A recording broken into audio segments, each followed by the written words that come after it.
The Peter Schiff Show. Well, today the Dow broke its string of 8 consecutive days of 1,000-point moves in one direction or the other. We actually finished with a slight gain today in the Dow, 188.27 points, not even 1%, so a pretty small move. The bigger move was in the smaller stocks, the most beaten down, Russell 2000. That index was up almost 7% on the day. But this, of course, follows yesterday's plunge. At one point, the Dow was off better than 2,000 points yesterday, but it ended up closing down a little under 1,400. At the lows, the Dow Jones was below 19,000. The low got all the way down to 18,917, spot 46. That, I think, is about a 36% decline thus far in this bear market.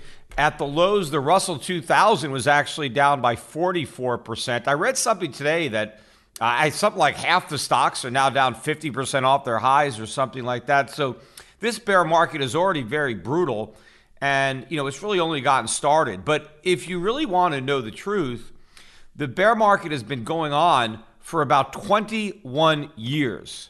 Now, how could you say that, right? 21 years? What do you mean? We were just at a record high. The Dow hit a record high in February. We were almost at 30,000.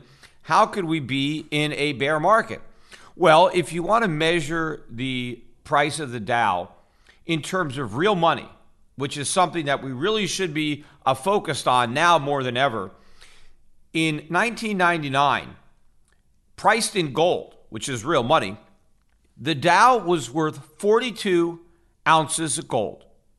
So it took you 42 ounces of gold to buy the Dow. Right? You took the price of the Dow and divided by the price of gold. Well, yesterday morning, when the Dow was near its lows, the price of the Dow was less than 13 ounces of gold. Right now, with a slight rebound, you're looking at about 13 and a half ounces of gold in 2020. But in 2000 or 1999, you needed 42 ounces of gold to buy the Dow. So in terms of gold, the price of the Dow Jones has fallen by 70% over 21 years. What do you call that? If that's not a bear market, what is it? A 70% decline in 21 years? Now, if you are pricing the Dow in terms of US dollars, sure, it looks like the Dow has gone up. But what if the Dow is not going up? What if the dollar is going down? And so when you're measuring the Dow in dollars, you really are not measuring it properly. You're not really getting a good idea of what's really happening. But I think looking at the Dow Jones in terms of the price of gold is more important now than ever before, now that we're printing money like it's going out of style. The last balance sheet numbers came out this afternoon from the most recent week, and the Federal Reserve reported a $356 billion increase in its balance sheet in the most recent week. The balance sheet now stands at a record high $4.668 trillion. So it is now higher than it was at its highest point before the Fed started to try to shrink it. In fact, if you look at the $356 billion increase in 1 week, that represents about 4.5 months of QE3. When they were doing $80 billion a month, they did $356 billion in 1 week. And I'm sure when we get the numbers next week, the number is going to be over $500 billion. I mean, who knows how much higher it's going to be, but you know what? It's just not going to stop. The balance sheet is going to keep on growing and growing and growing. So it's really important to start thinking about the Dow in terms of the price of gold, because that's going to be the only really way to get a handle on what's going on. And I think this 21-year-old bear market is going to continue for a long time. And what I've been saying all along is that when this bear market bottoms out, the Dow Jones will be worth about 1 ounce of gold. Now, people think, well, that's crazy. How's it going to be worth 1 ounce of gold?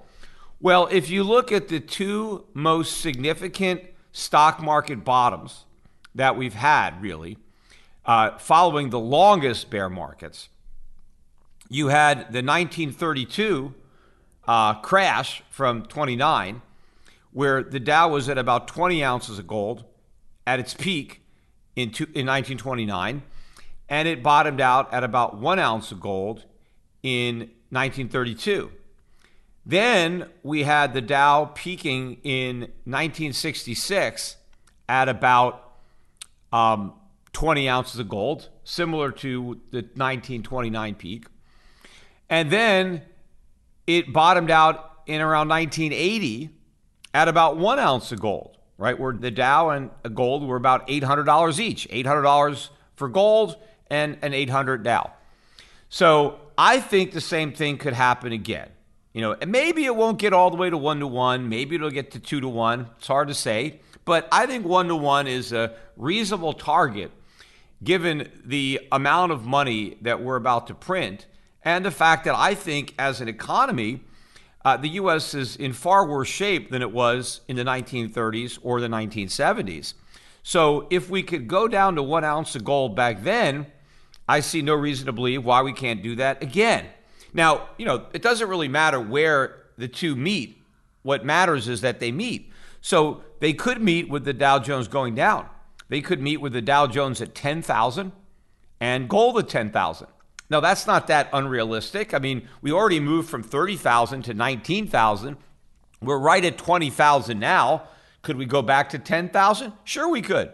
I mean, we were at 10,000. We were below 10,000 at the bottom in 2008.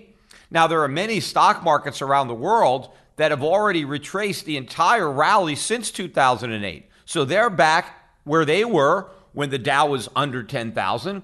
So it's certainly not outside the realm of possibility that the Dow Jones can go down to 10,000. And I think that in that environment, it's very possible that the price of gold moves from about 1,500. It's a little below that right now, but it moves from 1,500 to 10,000. That's about what, a 6-7-fold increase in the price of gold? I mean, that's not unrealistic. I mean, it made a bigger move in the 1970s when gold went from $35 an ounce to $800. I mean, that's a far bigger move. Even if you go back to the original rally that we had earlier this century, when gold went from 300 to 1900, that was about a 6-fold increase. So the move that I am talking about to 10,000 is a very similar move to the move that we had from 2000 to 2011. So I think it's very easy to do that. I mean, clearly the amount of money that we're going to print in this decade is going to dwarf the amount of money that we printed in that decade. And so certainly gold can go to 10,000 in an environment where the Dow falls to 10,000, and that gets you at 1-to-1. But it could happen with the Dow at 20,000 because the Fed creates so much inflation that the Dow doesn't really fall. But in that environment, the price of gold goes up to 20,000 also. They could meet there.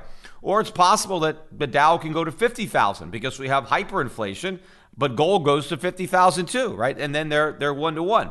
So I think the important thing is not where they meet. The important thing is that they do meet or they come close to meeting. And so that's how you can keep this thing in perspective.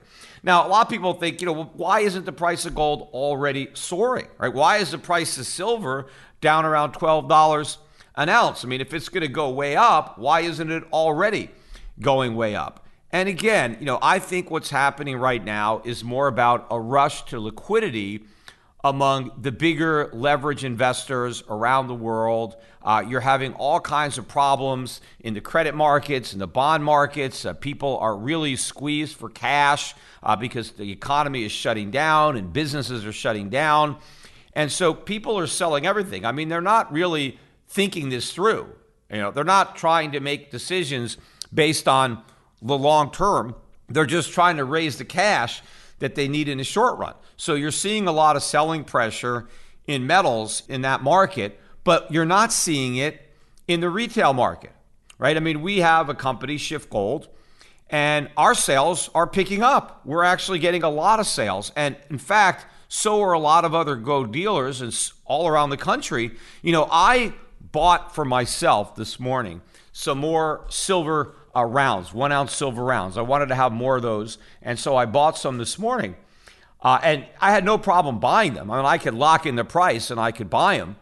But it's going to be 2 to 3 months before I can take delivery of my silver. Now, normally, if you were to buy some silver from Shift Gold, you can get delivery the next day or two. I mean, it happens pretty quickly. But the wholesalers don't have any inventory. All the silver's gone. They have to wait for the fabricators to produce more, who probably have to wait for the mines to deliver more. So you have this big backlog. And you might think, wait a minute, if so many people are buying silver, how is it that the prices are going down? Well, the people who are buying it are very different from the big institutions who are selling it. And a lot of the silver that's being sold is silver that's in the ETFs, and people are selling mining stocks. And so a lot of the people that are trading, or they're trading silver futures. You're talking about people who don't actually own the silver, never had any intention of taking delivery, and now they're just closing out a position because they have a margin call or they need the cash, as opposed to clients of Shift Gold and other gold dealers around the globe, where people are actually buying gold and silver because they want to own it. And so the normal reaction to somebody who buys silver, when you see the price go down, it's like a sale, right? Oh, I could buy more silver for my money, so let me buy more. And especially too, and people forget about this, if you have a lot of gold and you don't have a lot of silver, you could use your gold to buy silver. It's now better than 120 ounces of gold. I think the last time I mentioned that on the podcast, I said it was about 104 ounces of silver for 1 ounce of gold. You can now buy better than 120 ounces of silver for a single ounce of gold. And at the moment, I really can't think of a better thing to spend your gold on than silver, right? Because gold is money, and you could use that money to buy yourself some silver. And in fact, you could do that at Shift Gold. If you don't have any silver and you have a bunch of gold, take some of your gold, not all of your gold, but take some of your gold and buy some silver with it, right? Shift Gold will buy back your gold and sell you your silver. Now, you're going to have to wait a while to get it, but I think it's going to be worth the wait. And then you can hold on to that silver. And at some point, when the ratio comes in, and maybe it's 50 to 1 or 20 to 1, right? If silver really makes a move, you could sell your silver and get your gold back, except you'll end up getting a lot more gold than you spent to buy the silver. Maybe when you buy your silver, it costs you 1 ounce of gold to buy it. And by the time you sell it, you get 4 or 5 ounces of gold back, right? Because you want to keep track of your gold, right? You want to add to or accumulate ounces of gold, and maybe converting some of your gold to silver right now in the long run will allow you to have more gold. The only problem with that is, of course, the tax man, depending on where you live, what your taxes may or may not be when you make those exchanges. But I think what's happening in the real market is a better indication of what's going to happen to the price of gold and silver than what's happening in the paper market, what's happening in markets that really have their own set of fundamentals, and where in the short run you have a lot of noise. And a lot of that too, I think, is coming from the big moves that we're seeing in the foreign exchange markets. I mean, obviously this has to do with a scramble for short-term liquidity, dollar liquidity. I was watching last night as the Australian dollar plunged by better than 4%. It was just getting obliterated. It was down, below 55 cents to the US dollar. I mean, we haven't seen the Aussie dollar this cheap, I think, since the bottoms during the '08 financial crisis. And we were way down there. New Zealand dollar, too, down about the same percentage. And then at one point this morning, not only did the Australian dollar recover the entire decline, but it was actually up 2.5%. So about a 6.5% intraday swing in the Australian dollar. As I'm recording this now, it's kind of unchanged based on where it was the day before, but unprecedented real overnight volatility. It probably happened back in '08, but we don't see this kind of moves in the foreign exchange markets. And then this morning, the dollar just went on a tear against the euro, the Swiss franc, the Japanese yen. Dollar was up about 2% pretty much against most of those currencies. Dollar index closed up about 1.6, which is, a 1.6% move. That's a big move. We closed at 102.78. So this is the highest the dollar index has been in some time. Now, you might think, wait a minute. I mean, we're printing all these dollars. I mean, trillions and trillions of dollars are about to be created out of thin air. Why are those dollars now more valuable? But again, in the short run, none of those long-term fundamentals matter. Right now, people are scrambling to get dollars, and so they're paying up for them. The volatility also is going on in the Treasury bond market. That bond bubble that I talked about bursting, it's beginning to look more and more like that forecast is going to end up being correct. Yesterday, the yield on the 30-year government bond got all the way back up to 1.9%. Now, that's not a very high yield, but compared to where it was at the lows, that's a big move. And the yield on the 10-year was above 1.2. As I'm recording now, we're at 1.78 on the 30-year. So we had a bit of a rally in the bonds today coming off of Wednesday's drubbing. And the 10-year now is about 1.14. But still, yields are backing up. And again, it's not just in the Treasury market. It's in the corporate bond market. It's in the muni bond market. That's despite the Federal Reserve's now doing quantitative easing and in those markets. But going from the sublime to the ridiculous, where things really get absurd, is at the short end of the curve, right? Because if you look at the yield on 3-month Treasury bills, it's now negative. The yield is negative 0.03%. So that means that if you buy a 3-month Treasury bill and then you wait 3 months to get your money back, you're going to get back a little less than you loaned. So what is the point of doing it, right? I mean, you're going to get back less than you started with. Just leave it in cash. But people are buying these bills with a negative yield. Now, the 6-month bill, it's not negative, but it's zero. And you have to tie your money up for 6 whole months. I mean, what's the point of doing that? Hey, I'm going to lend the government my money for 6 months, and then they're going to give me back the exact same amount of money 6 months later. Then why make the loan, right? This is the absurdity of negative percent rates or 0% rates. Even though it looks ridiculous that somebody would make this money available, they're doing it. Now, of course, as long as this is possible, as long as the government can borrow at no cost or negative cost, right? Donald Trump got his wish. He wished for negative rates. Here they are, negative 3-bill rates. So the government can finance some of its deficits now. It can sell bills and it's getting paid to borrow.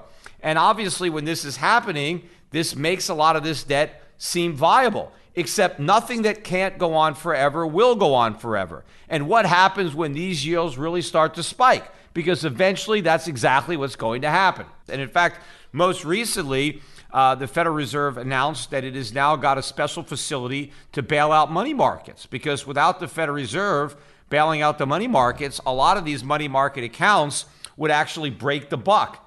And what that means is, when people have a money market account, they expect that the money market account is worth $1 every day. So if you put $10,000 into a money market, most people think that they always will have $10,000, that they're not taking any risk and that their balance could never change, like a bank account. Well, it's not, because you have all sorts of securities in there that could lose value and would be losing value if it wasn't for the Fed. Now, imagine what would happen if, somebody opens up their statement one morning for their money market, or they go online and they had $10,000, and then they look and they don't have $10,000, they have $9,800. They lost $200. A lot of people would be very concerned about the fact that they just lost $200, which, considering how little the interest rate is on a money market, that could be a couple of years worth of interest. And people might think, what am I doing? Why do I have my money in this money market if I could lose money and I'm barely getting any interest? Let me just sell the money market and go to cash. Well, imagine if everybody did that at the same time. Well, the money markets would have to start unloading all these securities, which would just fuel the fire. You'd have a run on the money market. So now the Fed is doing this. The last time they did this was in 2008. Of course, the media still wants to pretend that this isn't a financial crisis, except everything that the Fed did during the financial crisis, they're doing now, only they're doing it bigger. Because in reality, this is a much bigger financial crisis, because whenever you're a highly leveraged economy, right, anything becomes a financial crisis. The financial crisis of 2008 was because people were defaulting on their mortgages, and then that rippled through the banking system.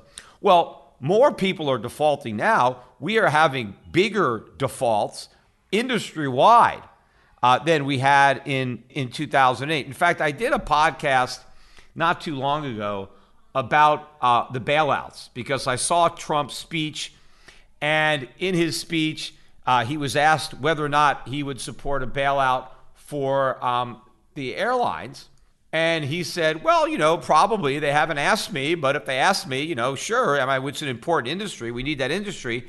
And then, I titled that podcast, Bailout Spreads Nationwide, because basically it looked like the president was making an open invitation that anybody who wanted a bailout should just ask, and they would get one. And I said, okay, well, this is going to be a run on bailouts. And sure enough, everybody wants a bailout. It's not just the airlines and Boeing that wants a bailout, but the cruise liners want bailouts. The hotels want bailouts. The restaurants want bailouts. Even now the movie theaters, right? All of these industries have come together, and they have, representatives or lobbyists that are going to Washington making their case why they need to be bailed out, right? Because any industry that is closing down, right, places where the public gathers, right, all of these companies want to be bailed out. And of course, why shouldn't they? If everybody else is getting bailed out, why not get your piece of the action? And the last I heard this afternoon, I think the price tag for the bailouts that they were already contemplating was about $1.3 trillion. And the clock is still ticking.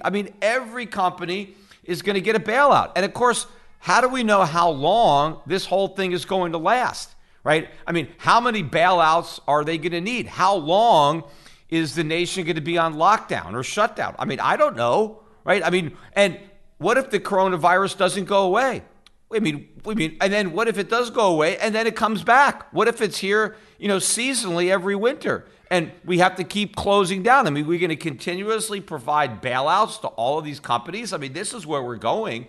And I think right now, because the knee-jerk reaction to the dollar is that it's going up, people think that, I guess we can keep creating dollars, right? We can print as many as we want. Look, they're getting more valuable. We've been printing them up. And look, the dollar is buying more and more, right?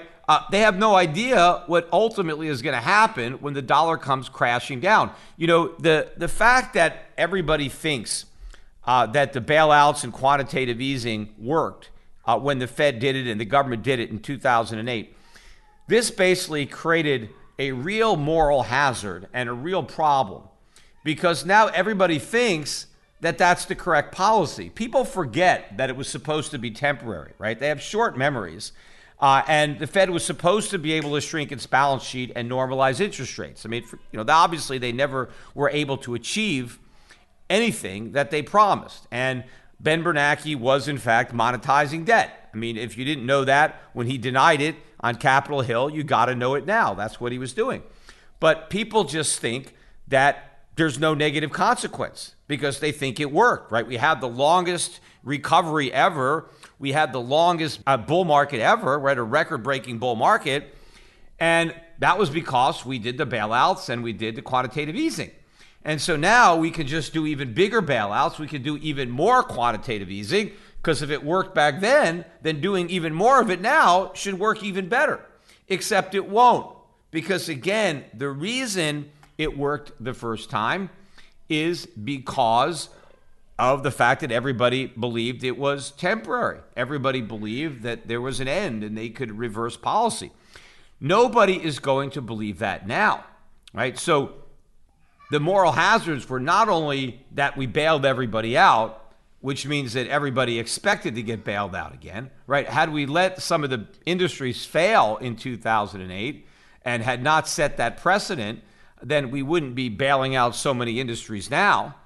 But if the government and the Fed didn't have so much false confidence that they could do it again because it worked last time, and so now they're really cranking it up to do it on an even bigger scale, just because they could take the balance sheet from under $1 trillion to $4.5 trillion doesn't mean they can take it from $4.5 trillion to $10 trillion or $20 trillion, right? Just because the government could take the national debt from $8 trillion to $23 trillion doesn't mean they can take it from $23 trillion to 50 trillion or 60 trillion, right? I mean, we can't do that. We can't have the national debt be 2 to 3 times the value of GDP.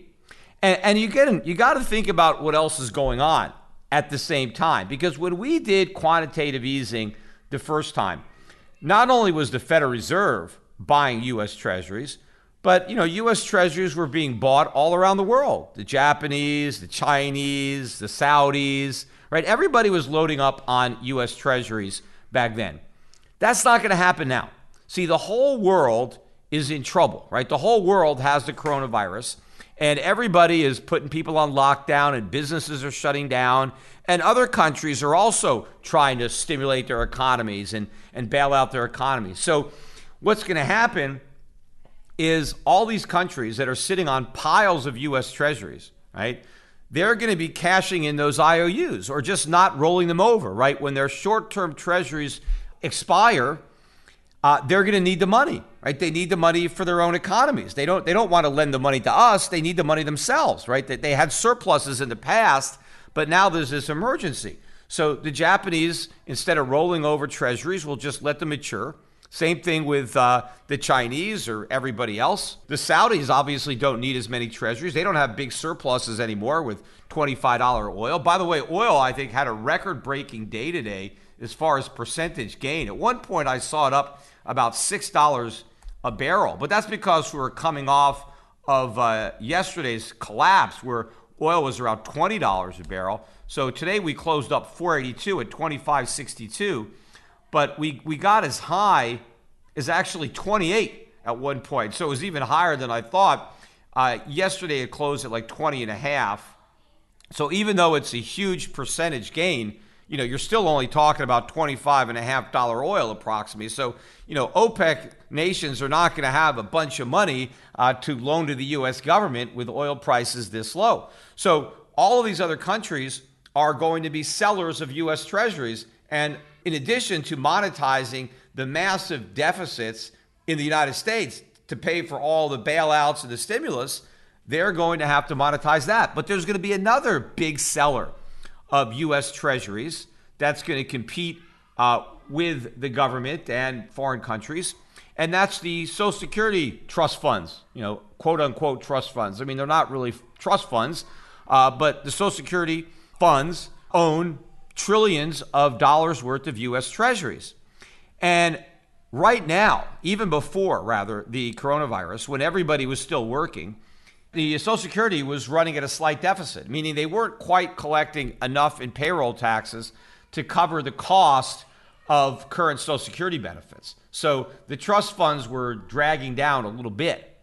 But now they're about to implode because the government is going to collect a lot less in payroll taxes when the unemployment rate spikes up. I don't know how high it's going to get. It can easily get to 10%. It can go much higher than that. And so a lot of people are going to be filing unemployment claims. And so when people are unemployed and they're not working, they are not contributing to the Social Security system. And so in order for the Social Security trust funds to have the money to send out to the current recipients, they're going to be selling U.S. Treasuries, or they're not going to be rolling over the treasuries they have because they need the cash. We did get the weekly unemployment claims that came out earlier today. We had a spike of about 70,000 for the week.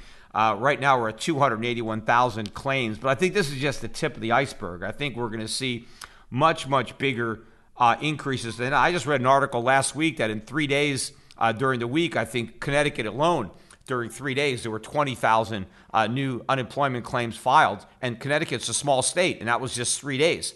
And so these numbers are clearly going to get much, much bigger. But they're also talking about payroll tax holidays or payroll tax cuts.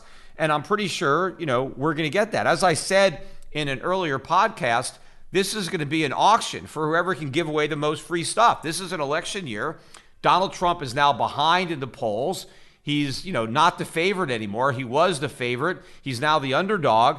And, so he's got to try to buy himself another term by giving away as much stuff as he can. Congress is working on a new stimulus now. By the way, the president just signed, and obviously the Senate passed, the first relief bill, a horrible bill, which has within it the mandatory leave. There is a permanent leave now. All U.S. businesses that have fewer than 500 employees will have to provide every one of their workers with 2 weeks of paid vacation where they get 100%, not paid vacation, rather, paid sick leave, where they get 100% of their salary. And obviously, since people are required, employers are required to provide it, whether the employee wants it or not, every employee is going to take his 2 weeks off, right? He's going to be sick and he's going to want the money because otherwise you don't get it, right? And since it's already baked into your employment, because now when people get hired, employers are going to know that they're going to have to give their workers 2 weeks paid sick leave.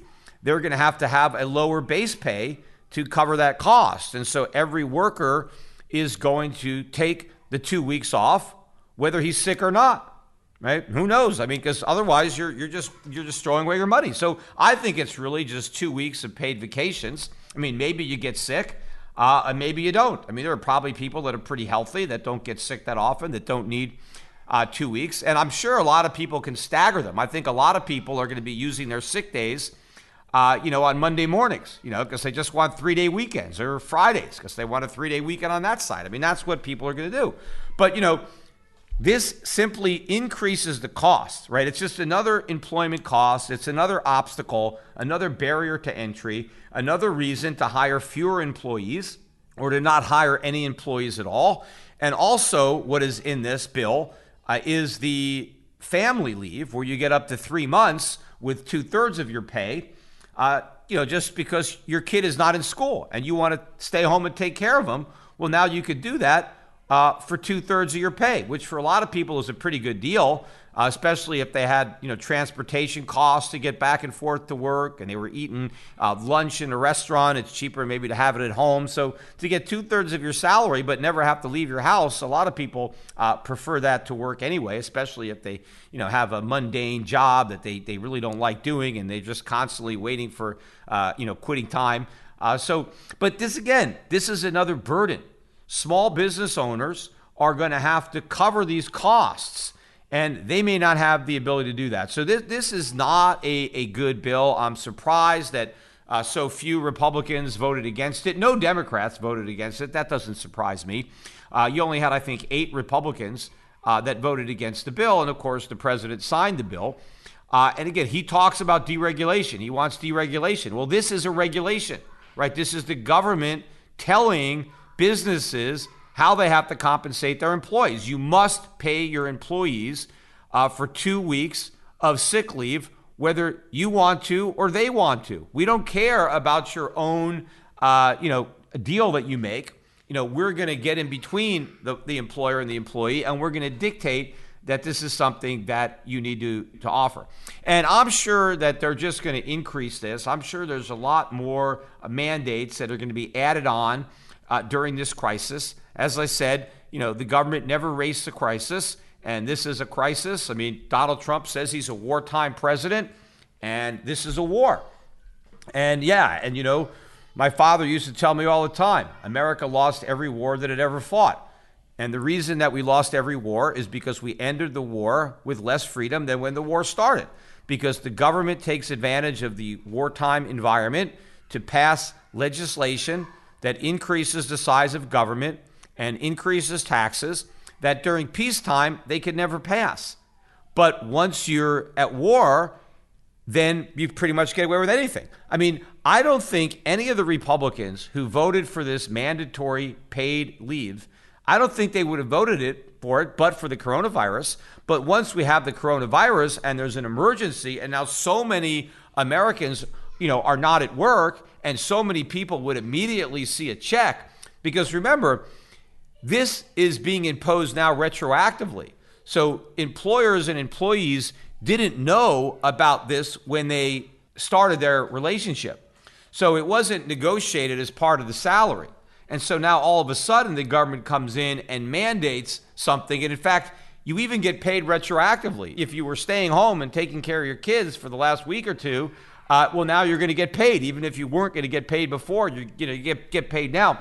So I think in this environment, principle goes out the window. So it doesn't matter if you're a conservative or a libertarian. What matters is you don't want to be the guy who's against this. People are afraid to stand up. Just like, when they passed the Patriot Act, nobody wanted to vote against the Patriot Act after 9/11, even though it was probably the most unpatriotic piece of legislation ever created. Nobody had the guts to stand up and say so because of the environment that we were in. I mentioned, the World War II victory tax, the withholding tax. There is no way that during peacetime, any politician would have voted to withhold income taxes from people's pay, right? Especially when fewer than 3% of the people were paying the tax, and then they jack it up to 30%, and they said, oh, by the way, we're going to take the income tax right out of your paycheck before you even see the money. There's no way they could have done that during peacetime. But when you're at war and you're fighting Japan and the Nazis, and you're at home, right, and you're working, you're not, on the front fighting, and the government says, hey, we need to take some money out of your paycheck so we can, support the troops. Nobody's going to object to that. Not during a war. They never would have allowed it during peacetime, so the government took advantage of the war to increase taxes that they never could have done during peacetime. And then, of course, when the war was over, well, they never surrendered that power. They never repealed that tax because they never want to give up power after they grab it, right? They just constantly build on it and build on it. And so they're going to be building on a lot of stuff during this coronavirus crisis. But, I think the most ridiculous aspect of yesterday's, collapse in the stock market, I'm watching on CNBC, and they have like one big guest after another, real big people in the industry. They got Mark Cuban on there. Andy Ross Sorkin was talking about stuff. Sandy Weil was on. A lot of these guys are doing interviews via Skype, and so he was held up in his vacation house somewhere. But probably the biggest one was Bill Ackman, Pershing Square, hedge fund manager. And, everybody has an idea, right? Everybody has advice on what the government should do. And all of it is wrong.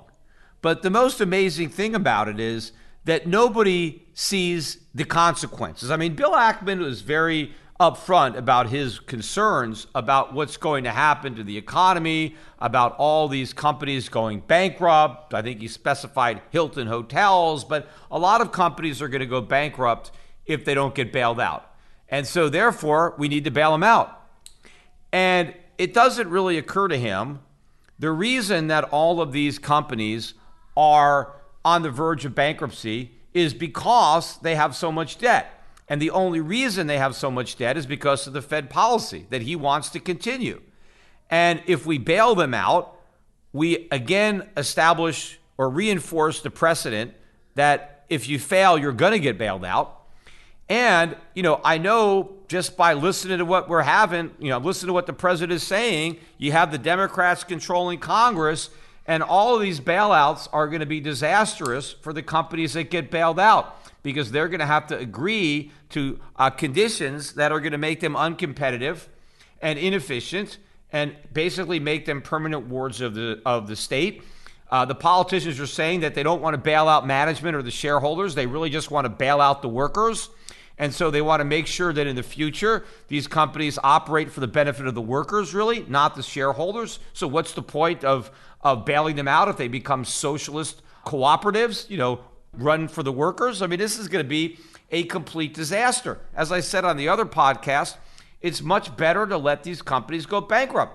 Now, people want to pretend that if the companies go bankrupt, that the industries are going to disappear, right? Donald Trump is like, the hotel industries, the casinos, the airlines, the cruise industry. These are important industries. We can't just let them go. They're not going to go away. You think those cruise ships are going to disappear if the cruise ship companies go bankrupt? No, those cruise ships are still going to be there, except they're going to change ownership. You're going to have new management, new shareholders in place to run the businesses. The hotels aren't going anywhere. The casinos aren't going anywhere. They're already there. They've already been built. You see, what happens if we allow the bankruptcies is investors like Ackman and a lot of other people are going to lose money. That's what they're concerned about. It's not that the industries are going to go away. It's that the people that overpaid for the stocks or who loaned the companies too much money, they're going to lose. They're going to suffer losses. So all these guys are really talking their own book. They want a bailout for themselves. It's not a bailout for the consumer. The consumer is going to get a better deal if we let these companies go bankrupt. Because if we let them go bankrupt, all the debt is gone. And if these companies can operate without debt, well, they can charge lower prices. They can offer a better service. If they're bogged down with debt, or now they end up getting bailed out by the government, and now the government is calling the shots, the government is micromanaging these companies, the service is going to stink. The consumers will be better served. The people who fly on the planes, stay in the hotels, go to the movie theaters, right? All of the consumers will be better off if all of these companies go bankrupt. Now, what about the workers, right? Because people keep saying, well, we care about the workers. We care about the people who work in the hotels, and we care about the people who work in the casinos and the movie theaters. Look, the new owners are going to have to hire somebody. They can't run the casinos by themselves. They still need dealers. They still need, waitresses, right? I mean, all the people still have jobs. Now, maybe not all of them. Maybe the businesses are going to have to get a little leaner. They're going to have to scale back, and maybe they're going to have to lay off some people. But in the long run, they're going to lay off a lot more people if the government is in charge and makes them uncompetitive and inefficient and eventually drives them out of business completely in the future.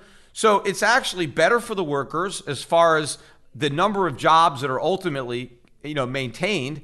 And it's 100% better for the customers if we allow a bankruptcy and a restructuring. And of course, it's not like during the bankruptcy, the planes aren't going to fly and the hotels aren't going to be open. They will be open. Behind the scenes, the ownership will be changing hands, but they're not going to shut these things down. So this is all financial. In fact, there was one guy, I saw him on CNBC, and this was, probably about a week or two ago. It's not even recent. And this guy was talking about, well, the Fed needs to bail out Wall Street. And this is before they actually announced the bailouts. And he specifically said this, and I couldn't even believe I was hearing this, but he said that, the Fed needs to provide liquidity to hedge funds, because he said that, hedge funds like to lever up. They like to borrow a lot of money to increase their returns. They like to make bets, but they want to do it on leverage, and the credit markets are kind of seizing up, and so it's harder for hedge funds to borrow the money that they need to lever up their portfolio to try to make bigger profits. And so the Federal Reserve should, provide the liquidity to these hedge funds. And I couldn't believe it. So basically, this guy is saying that you have billionaires who are running hedge funds for their millionaire clients, and the government should step up and loan them money to gamble with so that they can make more money gambling with the cheap money that they got from the Federal Reserve. I mean, I couldn't believe that. And of course, the guy on CNBC that he was talking to, he didn't think there was anything wrong with that. Oh, sure, no problem. So all of this, don't believe all this nonsense about the bailouts being good for the economy, the bailouts being good for workers, the bailouts being good for the consumers. They're not. They're only good for the investors who should have lost and the incompetent management teams that should have been replaced. That is all that is getting bailed out. Now, I know, now we're hearing some of the people on Capitol Hill, right, the Democrats in particular, hey, we don't want to bail out Boeing, right? They levered up and they bought back stock, and now because they spent all that money buying back stock, now they need a bailout, right? And they forget that nobody would have bought back stock if the Fed hadn't kept interest rates so low. And of course, the whole time they were buying back stock, Donald Trump was cheerleading it. Hey, a new high in the Dow, new high in the Dow. Look how much you're making, right? Why was that happening? It was happening because of all these buybacks, right? It wasn't the earnings going up that was driving stock prices. So now they want to say, oh, you did all that, and now we're going to bail you out. One of the other things that they're talking about now, in exchange for the bailout money, that the government is going to get equity in these companies, right? So the government is basically taking ownership of a piece of the companies. They're going to have seats on the board, and they're going to be instrumental in running these companies, which means that anybody who owns any of the companies, right? If you're a stockholder in any of the companies that gets bailed out, you got to sell, because that company is no longer going to be managed with your interest at heart. These are not going to be profit maximizing companies. They're going to be wage maximizing companies, right? Benefit maximizing companies, which means they're going to eventually be bankrupt companies. Because if you don't watch your costs, you're not going to succeed, especially if they have competitors who are being run with a profit motive, who are managed by people who are cost conscious and who are trying to deliver a quality product. Because remember, the reason that businesses try to limit their costs is because their consumers demand the lowest price and they shop around. So if you have a company that's been bailed out by the government and now the government is calling the shots and preventing them from, reducing labor costs or things like that, but their competitors are able to do it and now they're able to undercut them, the bailed out companies are going to continuously lose market share to the non-bailed out companies. But then if the bailed out companies are prohibited from reducing their workforce, even as their sales are falling and they're losing market share, that's just going to accelerate their bankruptcy and then another bailout, and then the government takes a bigger chunk of the ownership until eventually the government owns the entire company. And it's basically like a socialist communist revolution, except no one had to fire a shot. But, probably the most ridiculous thing about yesterday's coverage is I've never heard the word helicopter money more than I heard it yesterday. Pretty much every guest that was coming on was saying, we need helicopter money. It's time for helicopter money, right? We need the helicopter money. We need everybody talk about helicopter money. Now, a lot of these people probably don't even know where the term helicopter money is. I mean, they just think about, oh yeah, we're dropping money from helicopters, helicopter money. So the term was originally coined by Milton Friedman, right? Chicago school, monetarist. And when he said helicopter money, right, dropping money from helicopters, he said it as a joke. He was using the analogy to illustrate a point. See, he was trying to explain why printing money doesn't work, why Keynesian monetary stimulus is ineffective, right? By just creating money. Because remember, money in and of itself doesn't have any value. I mean, not paper money, fiat currency. What gives it value is the goods and services that the people who earn the money produced, right? So it's the goods and services that have value, not the money, right? Without stuff to buy, the money has no value. Once you introduce stuff, right? Once you produce goods and services, now you got something to buy. And so the money is the way we allocate the goods and services. And the people who are adding the most value, the people who are contributing the most services and the most goods are earning the most money, right? So your money is a function of how much you put in, right? If you start a business and that business produces all sorts of goods that people can buy, then you earn money, right? And so, there's some relationship between what you put in the way of goods and services, and then your claim to those goods and services based on the money that you have. But if you just create money and there's no extra goods or services, then the only thing that happens is the price of those goods and services has to go up because now there's more money bidding for them, right? That's all there is. So Milton Friedman's entire point was to say, look, monetary stimulus is no different than dropping money from helicopters. It's absurd. It doesn't work. That's why he used the analogy, to point out the absurdity of it, because people would have thought, oh yeah, dropping money from helicopters, yeah, that's clearly dumb, right? There's no point in doing that. I mean, any idiot can see that if you just drop money from helicopters, it's just inflation, right? That's why he used it, to kind of prove a point and to illustrate the absurdity of Keynesian monetary stimulus, right? Well, now the guys who are using the word today, they think that it's a real policy. They just think whoever made it up, if they even know that it was Milton Friedman, was serious. That, oh, okay, it's time for helicopter money, as if helicopter money actually works. It doesn't work. It's a joke. But the joke's going to be on everybody who thinks it does work, because we are going to have a currency crisis. We're going to have a dollar crisis. Yes, right now we have a liquidity crisis and people are rushing into dollars. They're not thinking this out. They're not connecting the dots to what's going to happen to the dollar eventually. All they know is they need dollars now. But in short order, I'm not sure how many weeks or months it's going to be, but nobody is going to need dollars. The world is going to be drowning in a sea of dollars, and you're going to have a dollar crisis. I think the crisis is going to begin in the foreign exchange markets as foreigners lose confidence. You can't be the reserve currency and be monetizing your debt to the extent that we're monetizing our debt. So the dollar is going to start to fall, and then it's going to snowball. And then it's going to come here, and consumer prices are really going to start to rise. And by then, it's too late to do anything about it. So my advice is to protect yourself now. Take advantage of the people who are buying the dollar, either because they don't know any better or they don't have a choice, and get out of your dollars. Get more gold stocks, and buy these foreign stocks on the cheap. I think that we are getting some of the greatest buying opportunities in the foreign markets, not in the U.S. market. This rally in the U.S. market, as I said, I thought we might get one with all the bailouts and all the stimulus and all the hope. This is a bear trap. This is a sucker rally that's going on in the U.S. market. We have another leg down, but in the final analysis, it doesn't matter because this is an ongoing bear market.